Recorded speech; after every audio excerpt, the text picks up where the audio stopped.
हर पत्नी अपने पति को भगवान मान के सम्मान करने लग जाए और हर पुरुष अपनी पत्नी को देवी मानकर भगवान जानकर सम्मान करने लग जाए, तो आपकी गृहस्थी बिंदास चलेगी कि नहीं? और याद रखना मेरी माँ, जिसका घर ठीक चल रहा है, गृहस्थी ठीक चल रही है, वही व्यक्ति कामयाब हो सकता है, वही व्यक्ति सफल हो सकता है, वही व्यक्ति सब सुख पा सकता है।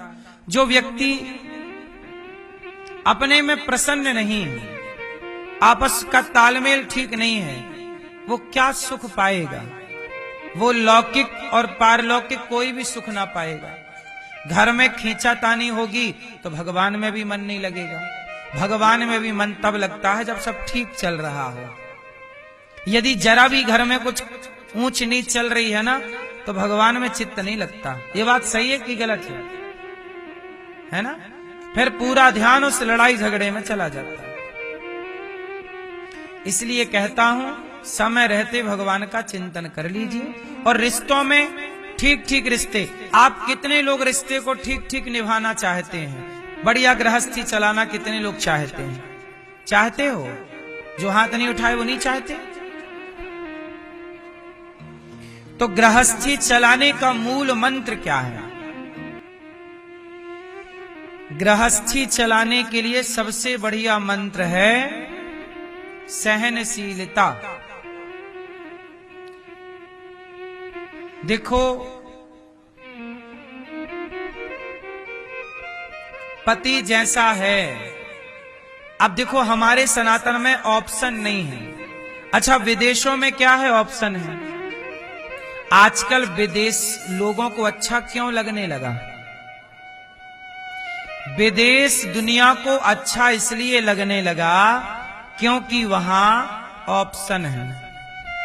वहां ऑप्शन इतने ज्यादा हैं कि आज इस स्त्री के संग रह लो, महीने 2 महीने बाद पेट भर जाए तो दूसरी वाली के संग, फिर तीसरी वाली के संग। वहां एक आदमी मरने से पहले 20-25 स्त्रियों के संग रह ही लेता है, और स्त्रियां भी 20-25, मतलब वहां लिव इन चलता है, आज इसके संग कल उसके संग।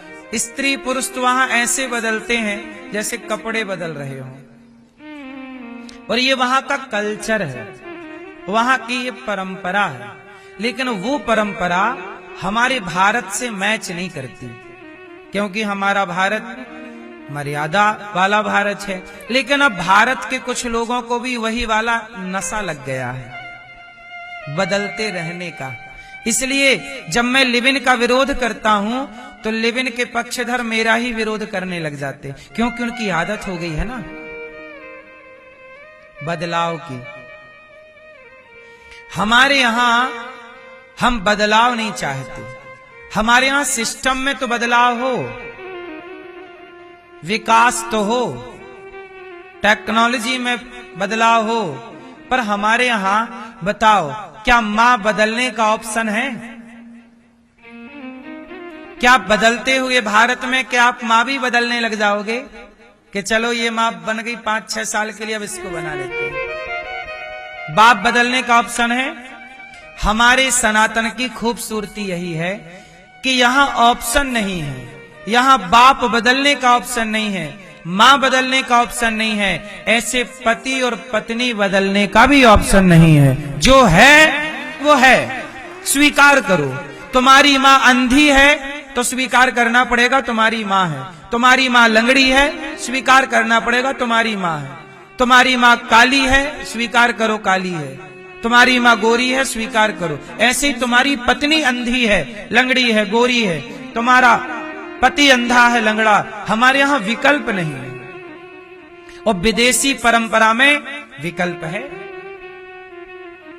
इसलिए भारत की संस्कृति लोगों को ऐसा लगता है कि हम बंधन में हैं, थोड़ा बंधे हुए, आजाद होना चाहते हैं दुनिया के लोग। आजादी अच्छी नहीं है मेरी मां। मर्यादा का बंधन हम भारतीयों के लिए ठीक है। जिस मर्यादा में हमारे पूर्वज बंधे आए हैं, वो मर्यादा आप बताइए आजादी विदेशों की तरह कि आज इस स्त्री कल उस पुरुष के संग रहना, ये आजादी सही है कि सारी जिंदगी एक पत्नी का होकर, एक पति का होकर रहना? क्या आपको ठीक लगता? एक का होके रहें कि बहुतों के होना अच्छा है? क्या ठीक है आपके हिसाब से? क्यों मेरी मां? अनेक के होके रहना ये भारतीय संस्कृति नहीं है। हमारे यहां तो देखो, एक का हो जाओ, एक मां के हो गए, एक पिता के हो गए, एक पत्नी के हो गए, एक पति के हो गए, एक भगवान के हो जाओ, बस यही छोटा सा जीवन है। यहां बदलाव नहीं है। आप लोग विकल्प चाहते हैं, पर सनातन में विकल्प, इसलिए सनातन में तलाक नहीं है। ये जो तलाक है, ये सनातन हिंदी भाषा का तलाक है क्या? बताओ, हिंदी में तलाक को क्या बोलते हैं? इंग्लिश में डिवोर्स बोलते हैं, मुसलमानों की भाषा में तलाक बोलते हैं। ये हमारी तलाक, हमारी भाषा थोड़ी है। हमारी हिंदी में बताओ क्या कहते हैं कि तलाक तलाक कह के मुसलमान रिश्ता तोड़ देते हैं, डिवोर्स दे करके ईसाई रिश्ता तोड़ देते हैं। हिंदू क्या कह के रिश्ता तोड़ते हैं? कहो जरा, कहो, क्या कहोगे? क्या कह दें पति से कि रिश्ता टूट जाए? क्या कह दें पत्नी से कि रिश्ता टूट जाए? हमारी भाषा, हमारी संस्कृति, देखो तोड़ने का कोई रिश्ता, तोड़ने का कोई शब्द ही नहीं बना हमारी पूरी हिंदी और संस्कृत जगत में। विच्छेद के लिए, संधि विच्छेद के लिए वो अलग विषय है कि शब्दों के तोड़ने के लिए बने हैं, पर हमारे यहाँ रिश्ता तोड़ने के लिए ऐसा कोई वाक्य नहीं है, कोई शब्द नहीं है जिसको कह के रिश्ते तोड़े जाएं। हमारी संस्कृति और हमारी भाषा केवल जोड़ना सिखाती है, तोड़ना नहीं। हम जुड़े हुए लोग हैं। बात सही है कि गलत है? इसलिए मेरी मां, जोड़ना है, जुड़ना है, तोड़ना नहीं। हमारी संस्कृति की बराबरी कोई नहीं कर सकता। हमारे भारत की स्त्रियां पतिव्रता नारियां हैं। पति के मर जाने पर भारत की स्त्रियां आज भी विधवा रह के जिंदगी गुजार देती हैं। ऐसी स्त्रियों के पांव की धूली भी वो दुनिया भर की औरतें नहीं हो सकती। हमारे भारत की स्त्रियों के पांव की धूल भी कोई नहीं हो सकता। इसलिए मेरी मां, भारत की स्त्री को देवी कहा जाता है। भारत की स्त्री को क्या कहा जाता है? इसलिए भारत की स्त्री को देवी, और भारत के सनातन धर्म में नारी को भगवान का दर्जा देकर दुर्गा के रूप में हम लोग पूजा करते हैं, राधा और सीता के रूप में पूजा करते हैं। वरना हम हमेशा एक बात कहते हैं कि मुसलमानों के यहाँ स्त्री को भगवान का दर्जा नहीं दिया गया, ईसाइयों के यहाँ स्त्री को भगवान का दर्जा नहीं दिया गया, यहूदियों के यहाँ स्त्री को भगवान का दर्जा नहीं दिया गया। यदि स्त्री को भगवान का दर्जा दिया गया तो केवल सनातन धर्म में दिया गया, जहां सनातन धर्म में ही नारी की भगवान की तरह पूजा है। और कहीं हो तो आप मुझे बताओ, याद दिलाओ मुझे। हमारे यहाँ दुर्गा जी के मंदिर हैं, वह एक नारी है। कृष्ण अकेले नहीं होंगे, राधा जरूर होंगे।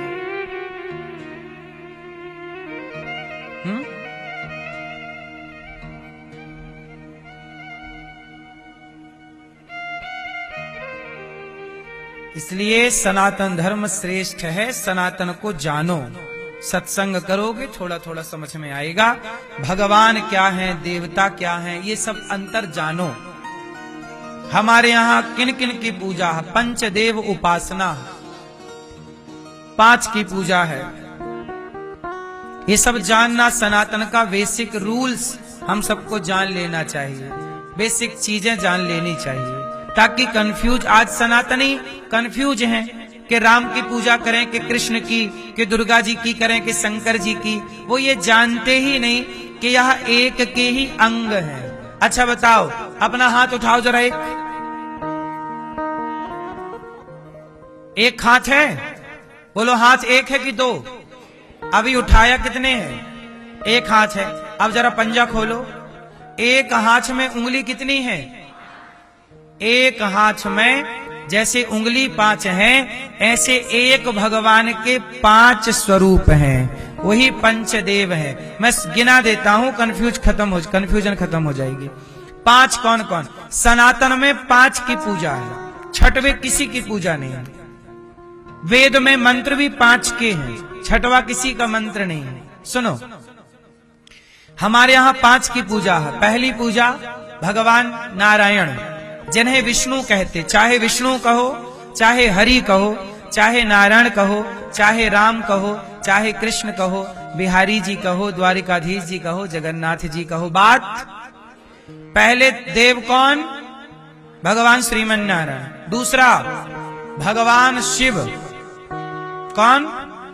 शिव। शिव के 12 ज्योतिर्लिंग, 12 ज्योतिर्लिंग।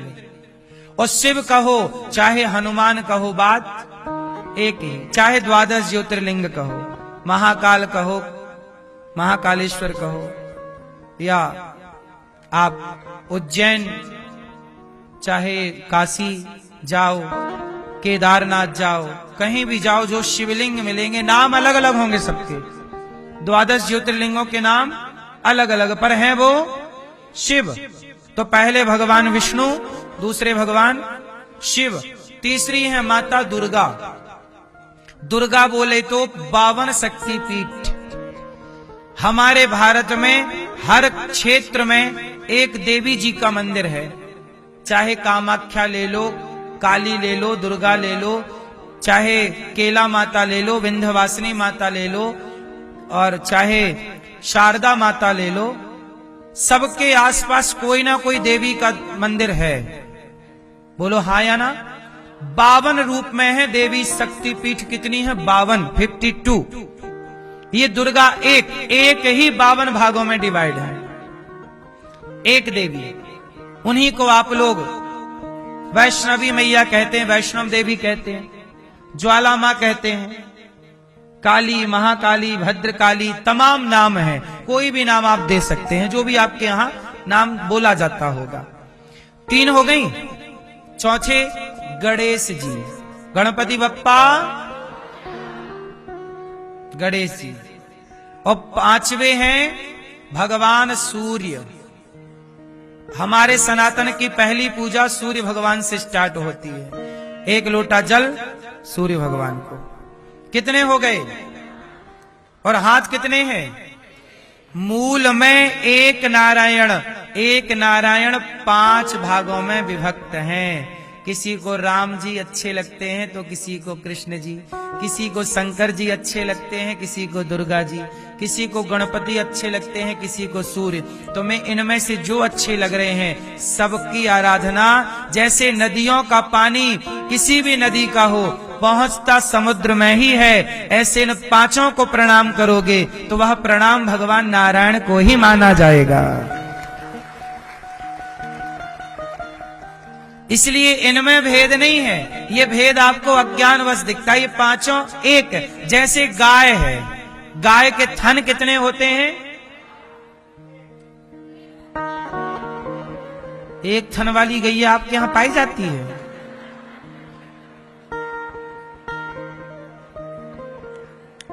मैया कौन सी गैया है? जैसे गाय के थन कितने हैं? 4। जैसे गौ माता के 4 थन हैं, पर चारों थन से दूध एक सा ही निकलता है।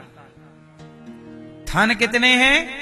4, परंतु दूध चारों में एक ही है। उसी तरह राम, कृष्ण, दुर्गा, शिव, हनुमान जी, शंकर जी, गणपति जी, सूर्य, किसी की भी आराधना करो, चारों 5 में अर्थ एक ही है, दूध एक है, रस एक है, तत्व एक है, नाम रूप अलग अलग है, व्यवस्थाएं हैं, ईश्वर की व्यवस्था है।